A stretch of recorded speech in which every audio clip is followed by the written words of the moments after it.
Okay, class is in. Class is in. When I taught at the #1 school of business in the United States, I graduated which Warren Buffett and Bill Gates hijacked and turned it into supply chain. Supply chain, China-made slave goods. I remember I had a conversation with Sarah Powell at the store recently. She's the lonely last one. She taught the ethics class.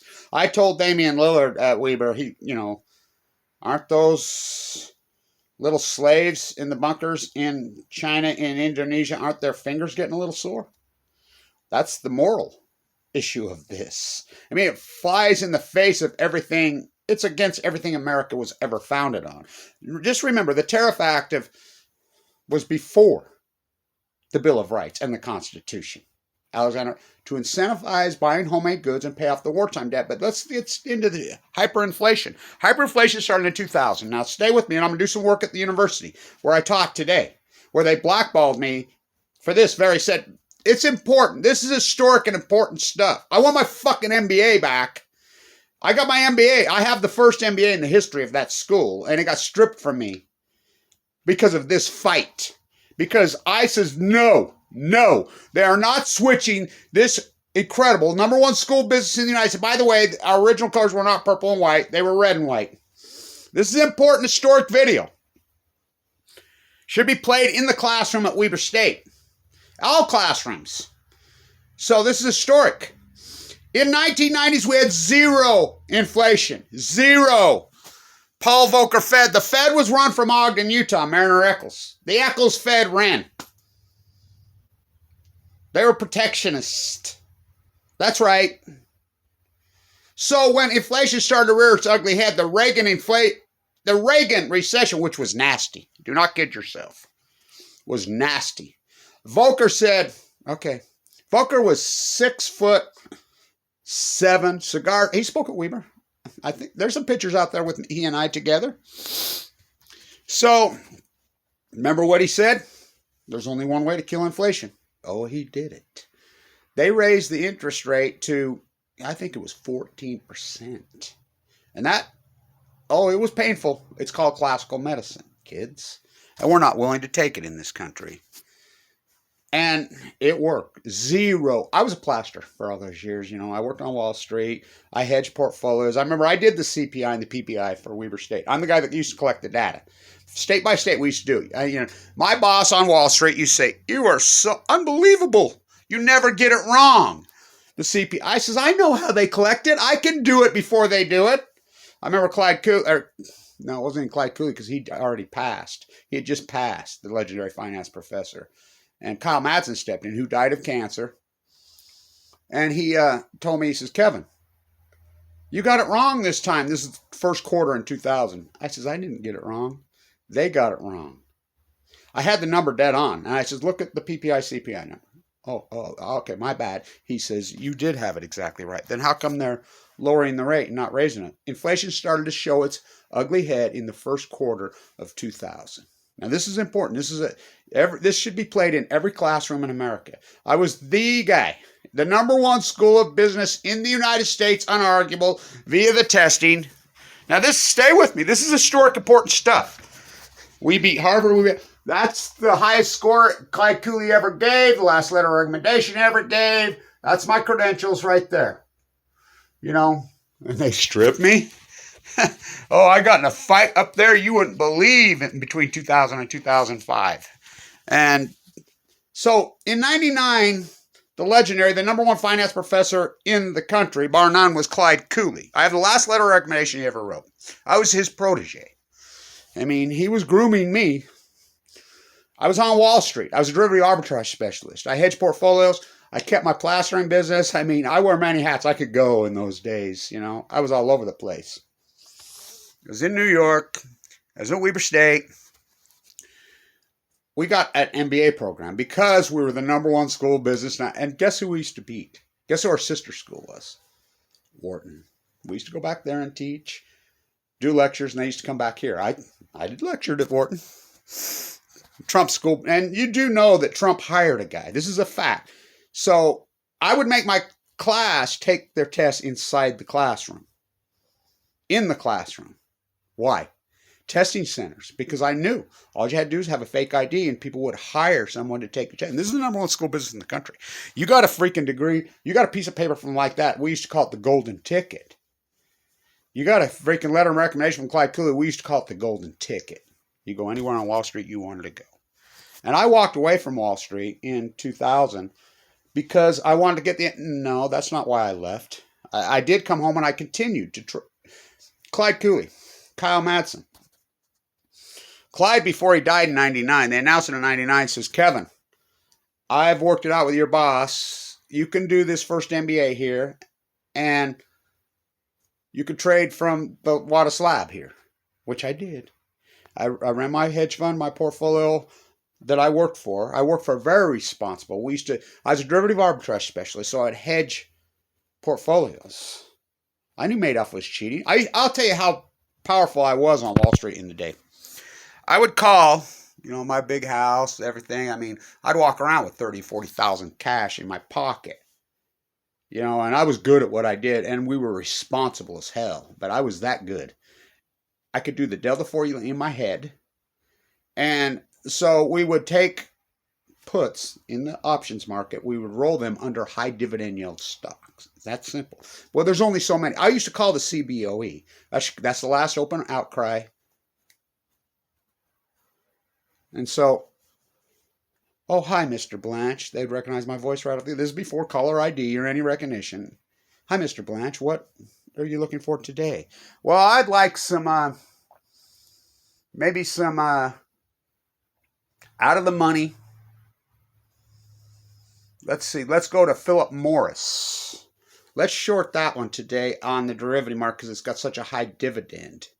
It's a high dividend, so how about, can you give me some 15s, some Aprils, some Mays, and some June 15s strikes, 2021. Can you write some of those?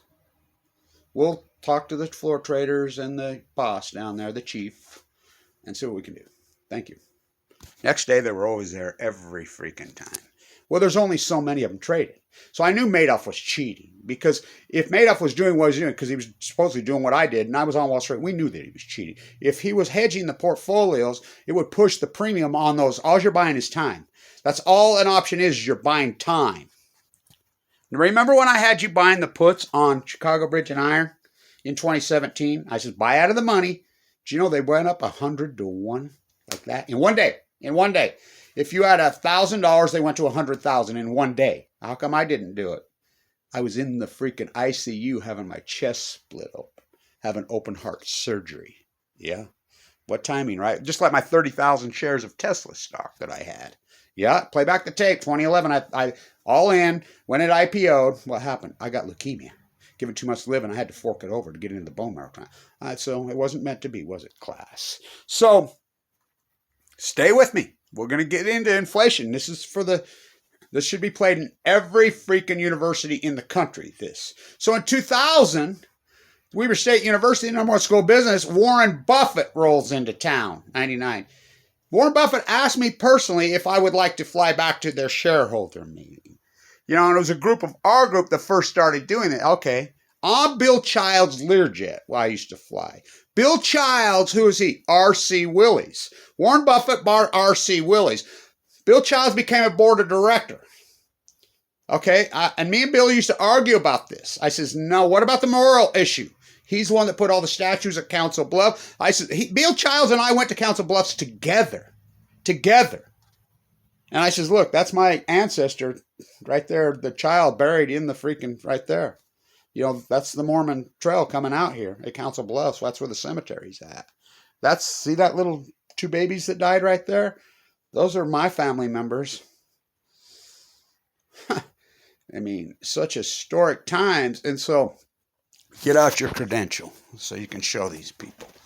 So this happened in 2000. We are. Here it is. Okay, I'll take this to the university today, and we'll do a lot of work at this. This is a historic lecture. It's like Ben goes and does the lecture on the Great Salt Lake. I know him after the fact. It's played on Channel 4. Okay, that's my credential. to the VIP. They're called yellow meetings. You have to have at least 100 shares of Berkshire Hathaway to get in. We got to go. So we take students. So I'm back there. And Bill Gates was buddies. And and I'm getting into the university. I'm like, wait a minute. Bill Gates stole the operating system from here. The operating system, WordPerfect, iOmega, Novell is all here, right here. We're the Silicon Slopes, please. Before there were Silicon Slopes, it was us here. WordPerfect, Shift F13. Bill Gates stole it. And that's their buddies. It's imperialism. I'm getting into it. I'm fighting with them. No, you can't do this. So I remember getting to go to the elevator, and I walked through, and this was 2000 when the dot-com bubble, right before it had burst. How did Amazon survive that? And so Warren Buffett has his security, you should see him. It's like an NFL football team walking up there, and he's an arrogant prick. And I walk through the line. The university wants pictures. Kyle Madsen snapped pictures of me and Buffett together, and I'm like this away from him. He creeped me out. I didn't like him then. And so I says, Mr. Buffett, you know what I say about you having a bad year? And he was all snooty. Well, what does that mean? I says, even Babe Ruth had slumps, because I knew he liked baseball. Well, he claims he does. He lit up like, Kyle's like, call me back. Kevin, he's calling you back. He's calling you. So they took all these fancy pictures. They used to hang on the wall at Weber State. Where are they? I stood up to him harder than it. Now, remember, this is the #1 school of business in the United States via the testing. The 96 class, which I went back and got a second degree. I graduated the first time as an honor student at Weber State in 1978. Graduated at 18. When I was at Weber High, and I was the class of, I graduated 698 in the class of 699 because I never went, but teachers knew my scores were so high, and, I was a wild child. Who wasn't in Weber County, the great Floridian city, in the spirit of Fama K. Brody? Stay with me. So, this is an important historic lecture in the real classroom. I stepped out of the classroom because I knew it got hijacked. It's all supply chain oligarchy. So, all the rich Chinese kids started to roll in, and the fight's on. We're like, no, this is the ethics school. We are protectionists. We lost. I was a student professor. I saved the program on a lot of promises. They owe me so much freaking money. They could have paid for my cancer, and they didn't. That was $1.8 million. They didn't. They turned their back, and they basically just spit on me, including Damian Lillard. Damian Lillard knows me. I did the play-by-play when Lillard played there. Randy Ray knows all this, the coach. He supported me the whole way. He'd always check on me. How are you doing with the cancer fight, Kevin? He's the only one that stood up for me on that university, which is outrageous, the basketball team. And Lillard did then, because he was still playing then. I'd come out of there sucked up to nothing. And that's why I will always support Randy Ray, no matter what, because he supported, not financially. They're rich, I'm poor. Lillard was there the whole time. He watched me suck up with my nurse walking out of there. Could barely move. He knows all this. So, the Volcker Fed in 2000.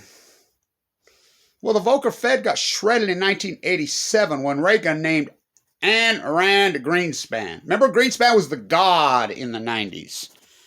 I'm like, oh, God. He was pathetic is what he was.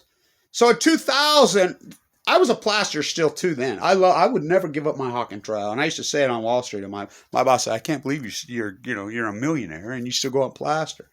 You said, yeah, because I'm never giving her up. I will never give my Hawking trial up. Never. She's the only one.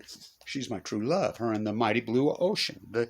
I was the environmentalist on Wall Street. I protected. I hedged the Lung Association. I hedged lots of really good ones. Bought puts under it. I was very responsible. When it was coming apart, I could see it coming apart. And then Annika, my mate, my father had died of leukemia. Out of nowhere. And I was heartbroken. Then she died of leukemia. Bang, bang, bang. And I'm like, oh no, that was my mate. We were together.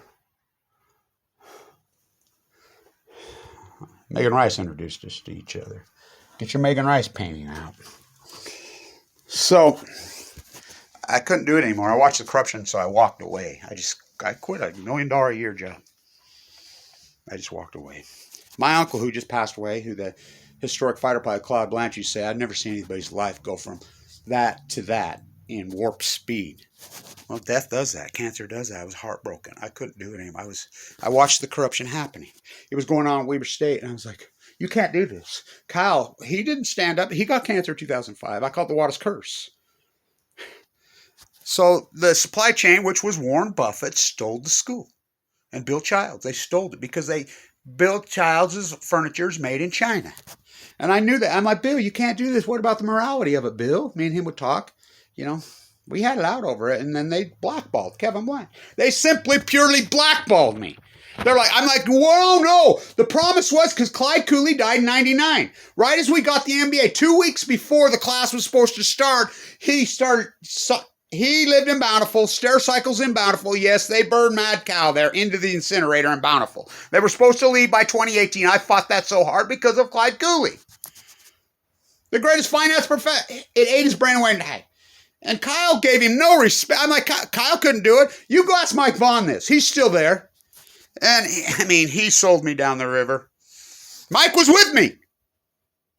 He was the dean of the school of business and riding Clyde Cooley's coattails. Our scores immediately started to pummel. Well, we don't even make the Princeton Review top 301 now. I think they ranked 512 out of 5 when we were number 1 9 years via the testing. We beat Harvard. Via the testing. Number 1, the highest scores in the history of the United States. The class of 1996 is the highest. That's my class. I graduated. I had the credentials on the wall. Mikado, the Japanese Royal Empire's freaking, and the sister.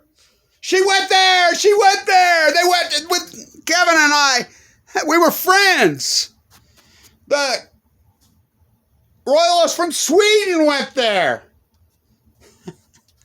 Oh my God. I went crazy. I said, no, the Volcker Fed raised the interest rate to 17, 16, 15% in early 80s. It worked. So I'd plaster. So I'd always say, I used to tell my class all the time, bag of cement, bag of lime. A bag of cement was $10 in these United States, and it never moved for 30 years. For 30 years until 2001. So how did they do it? So here come 2000, Greenspan's lowering rate when it should have been raising. I'm like, no. That's when it started. So how did they mask you over in the 2000s? On the inflation, hide it. So this is the Okefenokee. Remember the 2000s, a bag of potato chips? They kept the price the same and cut the bag in half. They started putting shrinked up cans. Instead of being 16 ounces, they were 12 ounces. Kept the price. Major inflation. They just hit it. They changed all the laws. That was Bush. Fed did that. They changed the laws on how the way we count it. The CPI and PPI were no more gathered by individuals university. They started to lie in the science fiction, and they continued to lower the rate. And they lowered the rate. And the natural interest rate in this country is 7%. That's the natural, the free market interest rate, which the GOP's had power, which kills me. All that free market, the stimulus interest rate that's what did it. And they continue to lower and lower and lower and lower and lower until we have a negative interest rate now. They've lowered it for 20 years falsely when it should have been raising. Up is down, wrong is right, black is white. How can you go from the number 1 school business? So they blackballed me because I fought it tooth and nail. I went crazy. Oh, there was a few little rats up there. I won't name names, but one of them's still alive. And they turned their back. Mike Vaughn turned his back on me. I'm like, I ran your program for 5 years. I saved your program. Kyle Madsen, Kevin, I can't handle this. You're Clyde Cooley's protege. You're the guy. I can't do this. They changed some of my grades. They stripped my degrees. I'm like, no, you made me a promise. I run this program. I get the first MBA. I used to Clyde. I used to call this Clyde's secretary when they announced it. The new MBA program in 1999, 2000, the class of. I came home from Wall Street. Where's Clyde? He's got Matt Cowdy. I wanted the first MBA. Is there anybody? No, Kevin. The only one in this first class, nobody with A. You'll be the first MBA. Okay, that's the deal. Kevin, you got to help me. You got to help me. Help me. I don't even have an MBA. We'll make a deal. Bruce Hanley made a deal with me. He stuck it in me and they all turned their back on me. Bruce just recently died. I spoke at his wake. His brain, He donated. He's an All-American football player. They donated it. You know, Dr. Sessions knows all this. All these guys up there know this. They turned their back on Kevin Blanch. They stuck it in me because I'm like, no, Kevin. Hungry, eat your foreign car. I says, no, the tariff situation, yes, we need, not like Trump did it.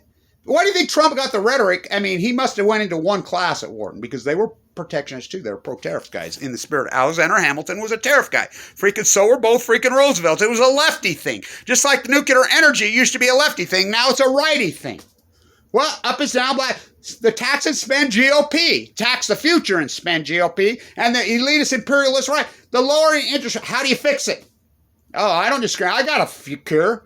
Put the natural interest rate back where it belongs, and it's a natural historic rate, which should be 7.34%.